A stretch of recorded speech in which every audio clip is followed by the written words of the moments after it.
Olá, sejam muito bem-vindos ao canal da leitura.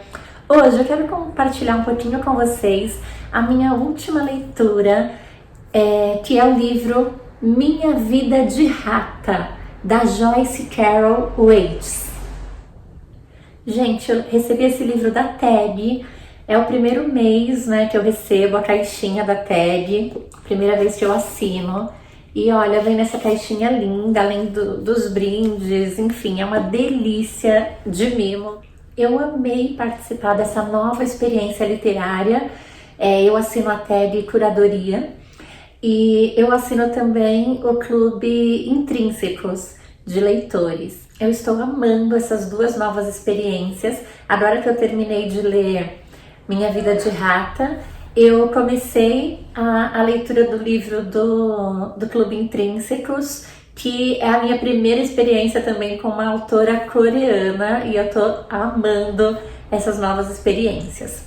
Hoje eu quero falar um pouquinho com vocês do livro Minha Vida de Rata, da Joyce Carol Oates. Gente, é uma escritora assim de muito prestígio nos Estados Unidos, de onde ela é.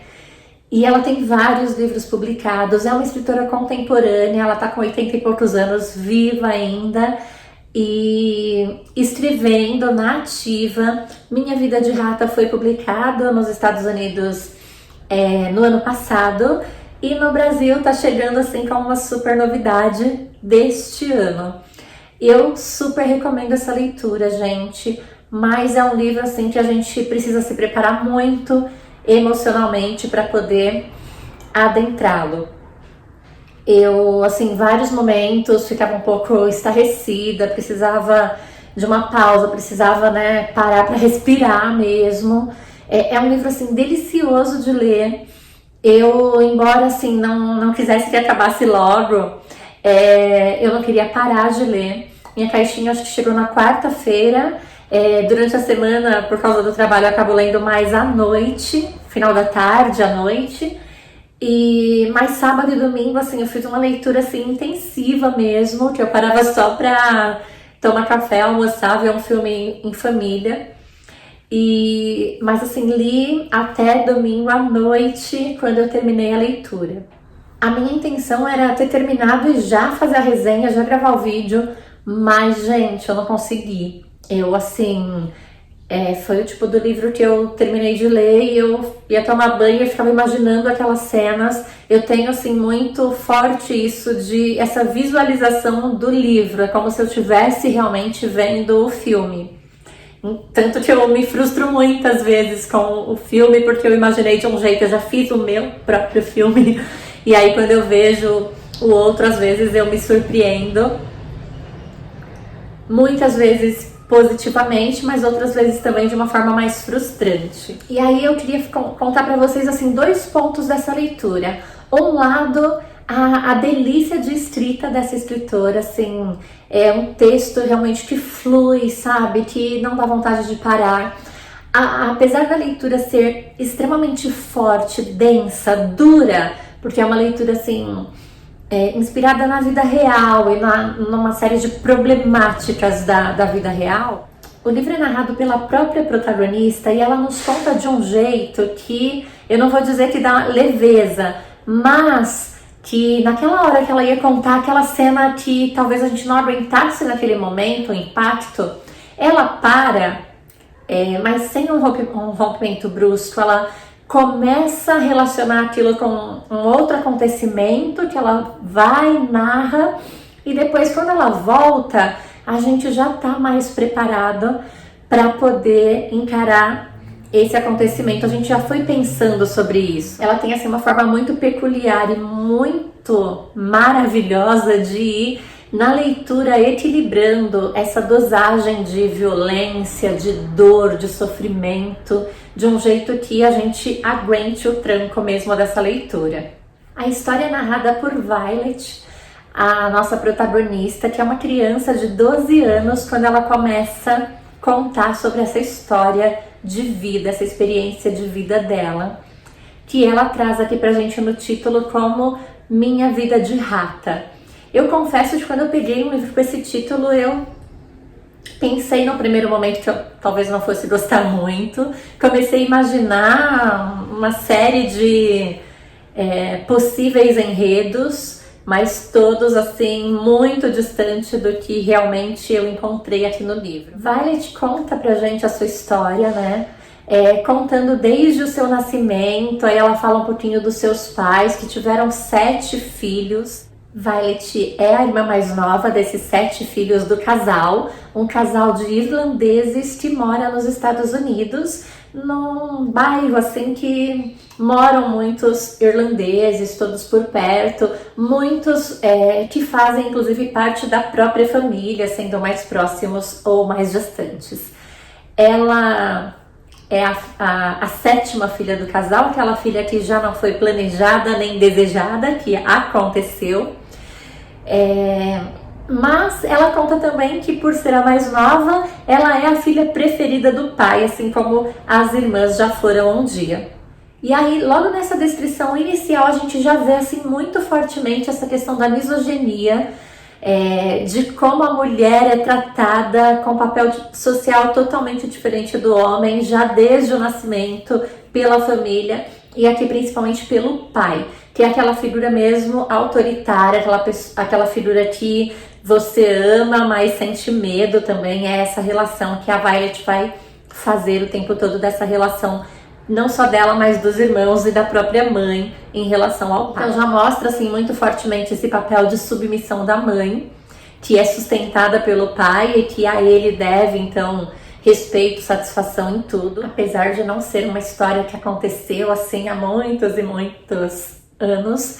É uma história que começa a ser narrada, para confirmar aqui, em 1991, 2 de novembro de 1991, é a partir daí que Violet começa a contar pra gente, quando ela tinha 12 anos, e ela começa a fazer essa retrospectiva da infância e tal, para poder chegar no ponto-chave da questão. E ela já traz assim muitos indícios de um pai que é super protetor das filhas meninas e que é super violento com os filhos meninos. Então o tratamento que é totalmente diferente. Cabe às meninas esse papel de ser preferida do pai, de ser atirada para cima, de não poder sentir medo, porque ter medo do pai é algo que causa nele muita raiva, muita ira.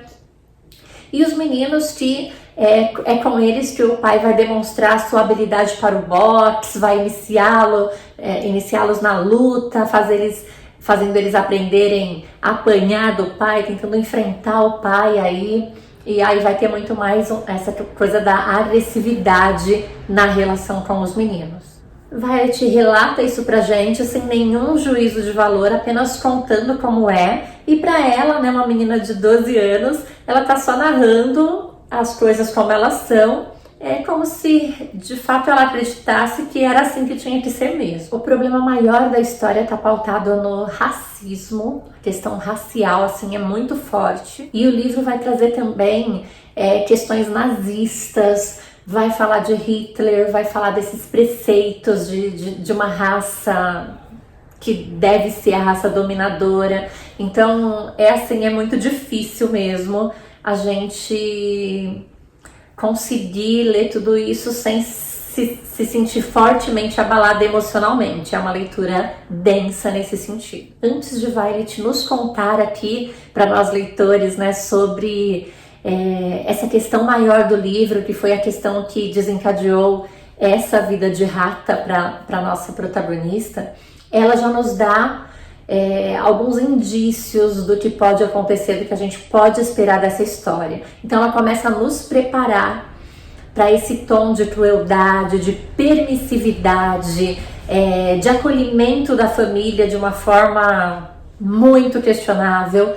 E aí ela vai contar pra gente de um episódio de abuso sexual, envolvendo abuso assim, sexual, assim, né, mais moral, enfim, de todos os tipos e níveis que a gente possa imaginar, sofrido por uma aluna, que era uma aluna especial, uma aluna com deficiência mental, que estudava no mesmo colégio que ela e que os irmãos. E aí ela conta que um dos irmãos se aproximou da menina, fingindo ser amigo dela para que ela fizesse o que ele pedisse.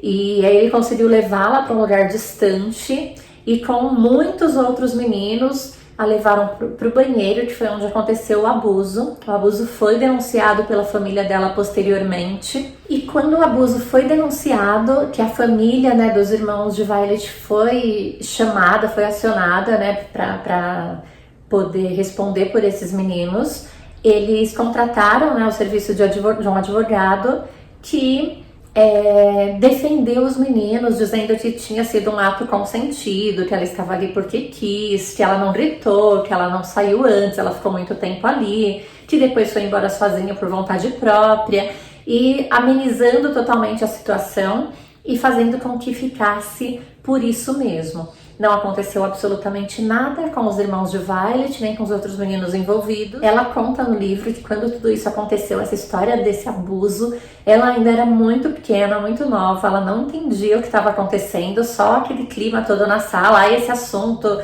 de novo estão ligando sobre isso, é um absurdo, eles são crianças, eles não fizeram nada, foi tudo um mal entendido. Então, como a família lidava com isso, sempre tentando abafar, colocar panos quentes e defender esses meninos. Violet conta isso, né, pra gente nesse contexto dos 12 anos, ainda antes de nos contar o ato mais terrível aí do livro, que é o que vai desencadear um monte de outras crueldades. Quando ela nos conta isso, é uma história assim que já choca muito, até pelo desenrolar que acontece, né, de nada acontecer com esses meninos, deles serem inocentados, da menina especial ser proibida de frequentar a escola pelo resto do ano, porque ela acaba se tornando um problema, todo mundo fica muito alvoroçado e só fala nesse assunto quando a vê. Então, é a vítima que acaba recebendo a punição. Isso é muito triste, muito doído mesmo. Mas o mais importante do ponto de vista do enredo é que essa primeira história, esse primeiro acontecimento já nos mostra muito quem é essa família, né? Essa família que passa a mão na cabeça desses meninos, que não quer enxergar isso como um crime, que talvez seja conivente com essa situação, que talvez ache mesmo que meninos brancos e perfeitos tenham o direito de agredir, de violentar uma menina porque ela é inferior, né? Então a gente já vê muito do nazismo aí, desse neonazismo, desse movimento de preconceito, de violência, e já começa a se ligar para a vertente aí dessa história. E aí Violet vai entrar depois nesse conflito maior, que é a notícia da agressão de um menino negro de 17 anos, que também estuda no mesmo colégio, que fazia parte dos times de esporte, assim, que era um menino de muito boa índole, de boa reputação construída ali no meio, que morava próximo, né, ali na mesma região, e que ele foi encontrado caído numa avenida, foi levado ao médico com um traumatismo craniano grave e com muitos indícios de violência, de espancamento, e corria muito risco de morrer. Esse menino acaba vindo a falecer mesmo, né? Os irmãos de Violet, com 2 primos também, esses 2 irmãos mais velhos, os mesmos envolvidos lá no abuso, na violência contra aquela menina especial, agora são acusados por esse espancamento que levou esse jovem negro à morte. Acontece que na noite em que aconteceu o espancamento, Violet, que tinha assim vários problemas com o sono, ela tinha muita dificuldade para dormir à noite, muitas vezes ela escutava o pai chegando bêbado de madrugada e ficava ouvindo os barulhos da porta e tudo mais. Ela ouviu um barulho e resolveu descer para ver o que estava acontecendo, e ficou ali observando e viu os 2 irmãos chegando de carro, e ela, espiando ali os irmãos, viu quando eles pegaram um taco de beisebol e lavaram com a mangueira, lavaram o carro, ficaram tentando desamassar. Então assim, ela viu muitos indícios de tentar ocultar as provas da cena do crime, um crime que aconteceu com esse menino andando de bicicleta, o carro do irmão mais velho de Violet atropelando esse menino que cai, tenta fugir, mas é fortemente espancado por ele, pelos dois irmãos e por esses primos que estavam juntos. O que vai causar mesmo esse ferimento letal vai ser essa pancada forte com o taco de beisebol, um taco que pertencia ao irmão mais velho de Violet e que os meninos lavavam e que depois eles enterrariam no lugar próximo ali à casa em que eles moravam. E Violet vê tudo isso e fica muito, muito mesmo impactada com essa história. Ela não consegue dormir, ela fica impressionadíssima. Os pais já, nesse ponto da história, já contrataram advogados, já estão conversando, tentando fazer com que a polícia acredite que foi legítima defesa, ou que foi sem querer, que não foi nada premeditado, que não foi racismo. Então eles vão tentando de toda forma amenizar a pena aí desses meninos que cometeram essa violência toda. Acontece que Violet tá cada vez pior, ela vê noticiário, ela chora. Ela é uma criança que tá assim em pânico com tudo isso que ela viu e que ela já consegue ter uma dimensão do que está acontecendo. Os pais assim se recusam a atender telefone e a família, as pessoas próximas, todas, o discurso é muito triste o que estão fazendo com esses meninos, só porque eles são brancos, eles estão sendo acusados dessa forma. Então, tentando inverter realmente a configuração dos fatos. Violet tenta no confessionário contar ao padre tudo que ela viu e o padre simplesmente pede a ela que não continue, que não fale mais, que são questões de família, que ele não está entendendo, que ele prefere não saber. Ela tenta também mostrar para a mãe que os irmãos são culpados, mas ela é totalmente ignorada. E aí vai acontecer uma outra situação trágica também, que Violet vai ser empurrada numa tentativa mesmo de matá-la, de silenciá-la. Ela é empurrada por um dos seus irmãos, envolvidos no espancamento do menino, da escada. Ela bate com a cabeça, vai sangrar muito. Ela é socorrida pela irmã Miriam, a irmã mais velha, que vai embrulhá-la no casaco, tentar estancar aquele sangue todo. Ela precisa ir para o hospital, mas a mãe prefere tratar pessoalmente do ferimento para que ela não precise ir para o hospital, porque lá ela vai ter que dar explicações sobre o que aconteceu. Então é em casa mesmo que a mãe coloca um band-aid ali naquele corte grande, né, que ela tem na testa. Ela tá com o joelho muito inchado, ela mal consegue andar, tá mancando muito, o pé é torcido. Mas assim mesmo ela vai para a escola no dia seguinte e todo mundo fica, né, olhando o que está acontecendo ali. Ela é realmente assim o centro das atenções.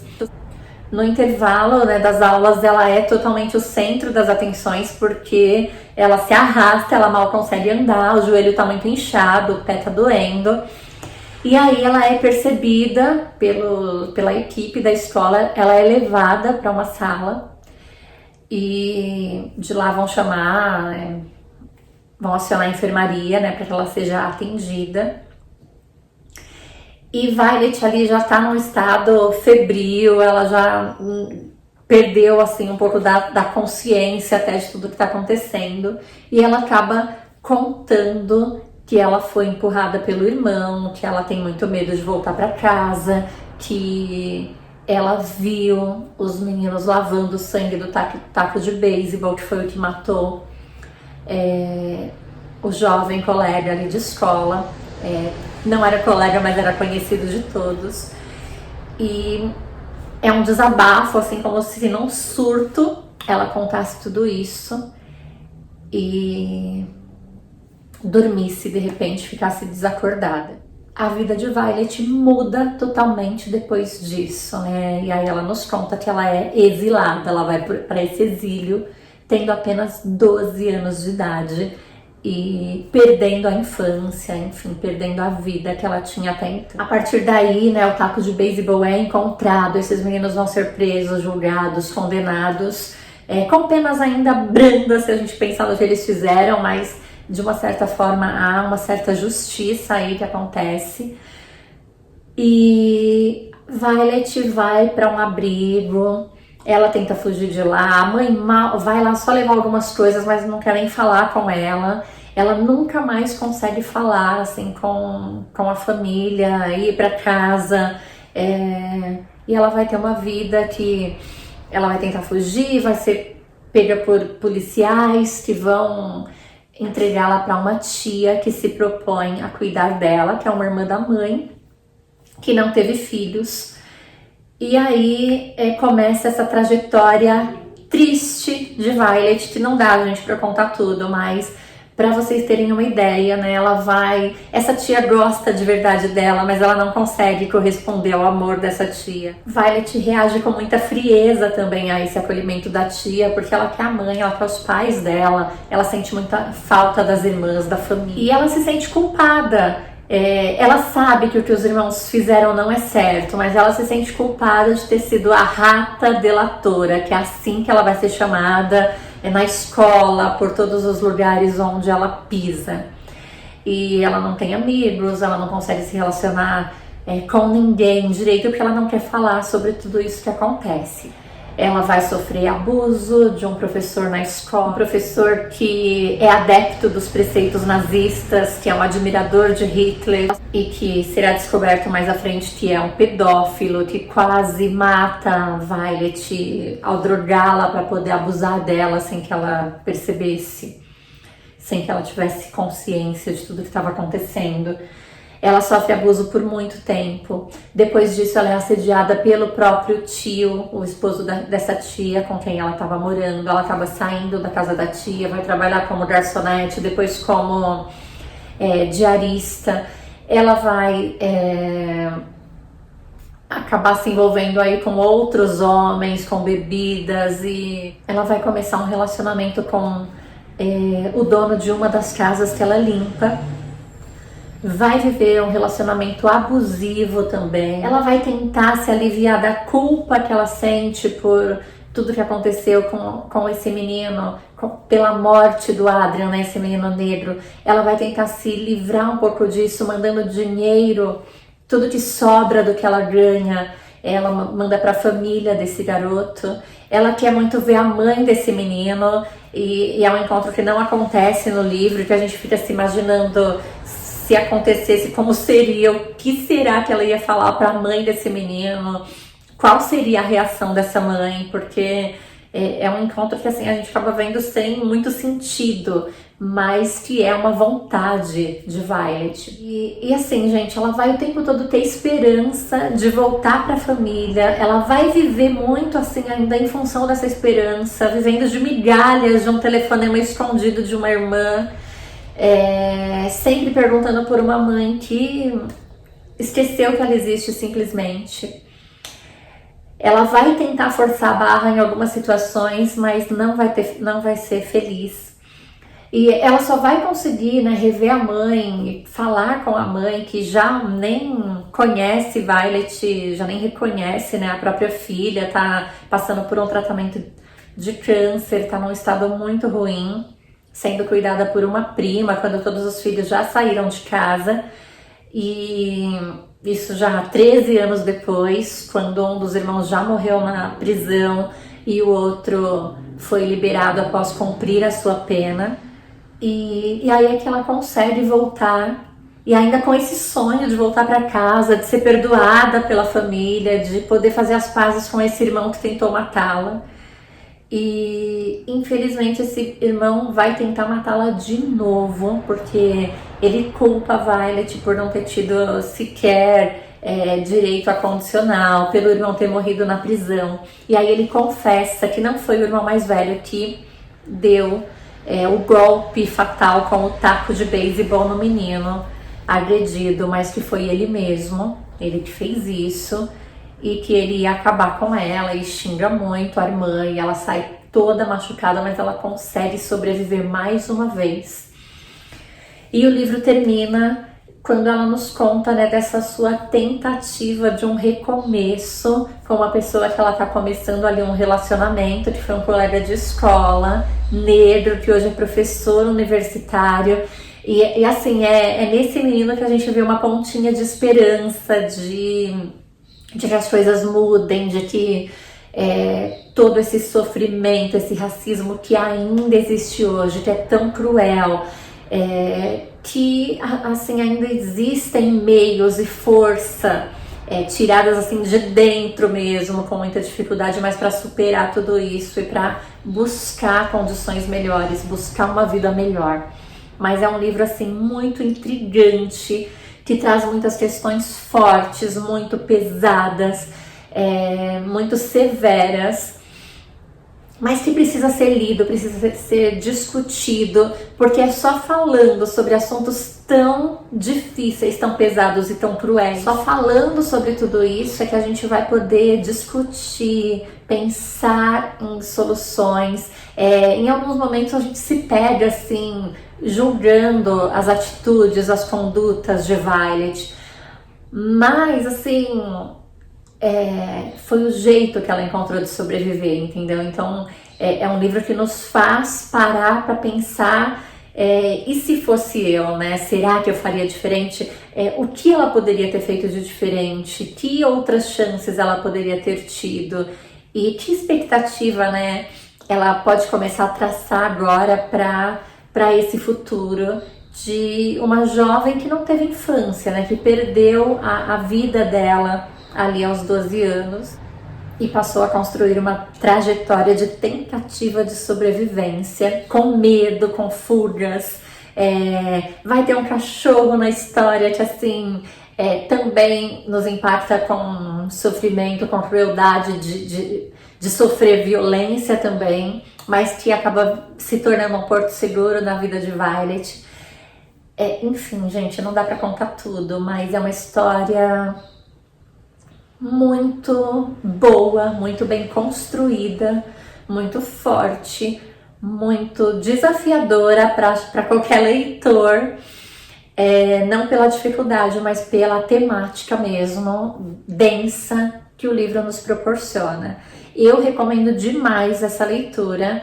Eu tenho uma listinha aí dos meus próximos livros, mas eu já quero ler outras coisas dessa escritora sensacional, que eu não conhecia, mas que eu fui também ler, pesquisar um pouquinho a respeito dela. E é uma escritora que foi muito questionada por não escrever como uma mulher. Então, não é à toa que essa questão da mulher aparece marcada no livro também, né?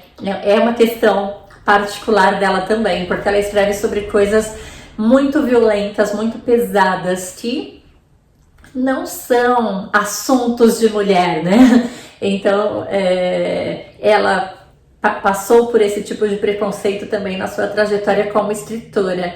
E eu já quero ler outras possibilidades de enredo aí de literatura dessa grande escritora contemporânea norte-americana, que é Joyce Carol Oates.